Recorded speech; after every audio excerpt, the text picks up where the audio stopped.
Hello again, ladies and gentlemen. Michael Matt for Remnant TV. Well, they've done it again. Over there in the Eternal City, after Archbishop Carlo Vigano's explosive expose of corruption, abuse, homosexuality, and criminal cover-up, reaching all the way up the chain of command to the Pope himself, Team Bergoglio has finally decided they're going to they're going to dignify the charges by responding, sort of, kind of. They're going to convene a meeting, anyway, with the presidents of the bishops' conferences of the world on the theme of protection of minors. And when are they going to do this? February of 2019. That's right, next year. Once again, you just can't make this stuff up. They can't keep their own priests and bishops now on enough of a leash that they won't attack little kids. And the fact that they're doing that, well, of course they're doing that. We're going to have a conference now. But let's wait 5 months before we do it. Are they joking? They're going to wait nearly half a year to address this? I guess there's a pattern here, isn't there? Because ugly things are now emerging. It seems then that only the Pope has the power to punish his cardinals. So why doesn't he take stronger action?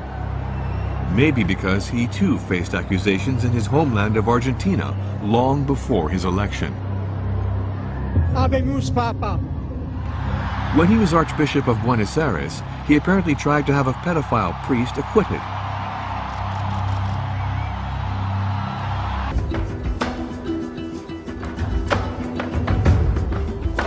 In Buenos Aires, along with God, or rather Diego Maradona, the Pope is a star.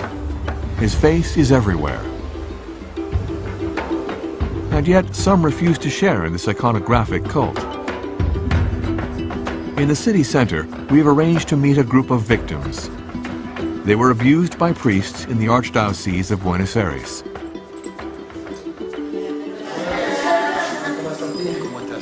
They alerted Pope Francis when he was their Archbishop.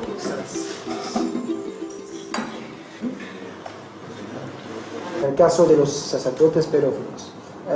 Dice que esto nunca pasa en mi diócesis. Nunca que él quiera admitir. Es una mentira. ¿Quién intentó contactar a Bergoglio? ¿Quién intentó? Sí. Yo intenté. Todos. Yo también. Todos, sí. ¿Todos? Sí, sí. ¿Y quién tuvo una respuesta? Nunca. Nadie. A todos los famosos del mundo, Leonardo DiCaprio también fue a mostrarle el Oscar, a todos les abre las puertas. Pero no, Y a nosotros no nos mandan ni una tarjetita para decir lo siento mucho. No espero nada, no le creo nada. Y sufrí mucho la decepción y me dolió mucho que Bergoglio no haga nada. Y todo el mundo a mí me decía que le escriba porque él me iba a contestar. Y sufrí mucho. Y estoy muy decepcionada. Eso. But you love the Pope. Friends, it is time to grow up and face the reality, the harsh reality of what's happening here. And it's a reality that has apocalyptic implications, quite obviously.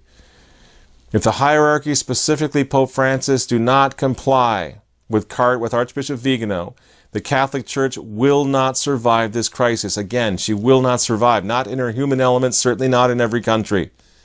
Don't you understand? That's what's at stake. That's what's going on. This is not about the popularity of Pope Francis. This is about the future of the Church. What we're looking at right now is the work of scheming, plotting enemies inside the gates, attempting to completely discredit the Catholic Church in the modern world. And we're going to sit here as Catholics and take it? While they're out canonizing the very people who helped institutionalize a cultural cover-up for child-abusing clerics in the Church? While they're out hobnobbing with the pro-aborts and the population controllers and Jeff Sachs and the United Nations fellas, refusing to answer serious, credible charges of abuse of kids, and instead attacking the victims? Heck, Pope Francis now if I'm understanding this poor befuddled old man correctly, he apparently, during a sermon at Casa San Marte, he apparently suggested that the devil, who he calls the great accuser, has been let loose and that he's got it in for these bishops, seeking to reveal their sins so he can scandalize us. Isn't that terrible? Welcome back. One final point before we go tonight. Pope Francis finally broke his silence on the sex abuse scandal and cover-up in the Catholic Church. And I'm almost speechless at what he said. Let me read it to you. The Pope said, and this was during Mass this morning, he said, "In these times, it seems like the great accuser has been unchained and is attacking bishops. True, we are all sinners, we bishops. He tries to uncover the sins so they are visible in order to scandalize the people. The great accuser, as he himself says to God in the first chapter of the book of Job, roams the earth looking for someone to accuse. A bishop's strength against the great accuser is prayer, that of Jesus and his own, and the humility of being chosen and remaining close to the people of God, etc., etc. So we, the Catholic people, who care about sexually abused children and the evil men who covered up that abuse, to the Pope that makes us Satan? No, I think you have that backwards. The men who abused and covered up that abuse, they are doing the works of Satan. Dear God, who's advising this man? What kind of demon is suggesting that the Holy Father should behave this way? This is just too much. The enemy obviously has gotten over the wall for 500 years. He's been hell-bent on getting over that wall, on destroying the papacy, the Mass, the priesthood. Well, here we are. This is Luther's revenge, the triumph of Freemasonry, and the abomination of desolation, all rolled up in one. Welcome to the party. And how did this happen, friends? If we're going to have any clue on what to do next, what to do tomorrow, as soldiers of Christ, if we're going to have any clue what to do, we need to understand how we got to this point in the church. We need to look back. We need to go back 50 years. And listen to what the pioneer traditional Catholics were saying, what they were saying, what they were shouting from the housetops, that if these modernists were not stopped, evil would manifest itself in the holy place, in the sanctuary, in the Vatican itself. But nobody listened. And a lot of these old traditionalists went to their deathbed being mocked by the church, being mocked by the neo-Catholics as paranoid conspiracy theorists. Well, look around. Because maybe they had a point. You see what I'm getting at?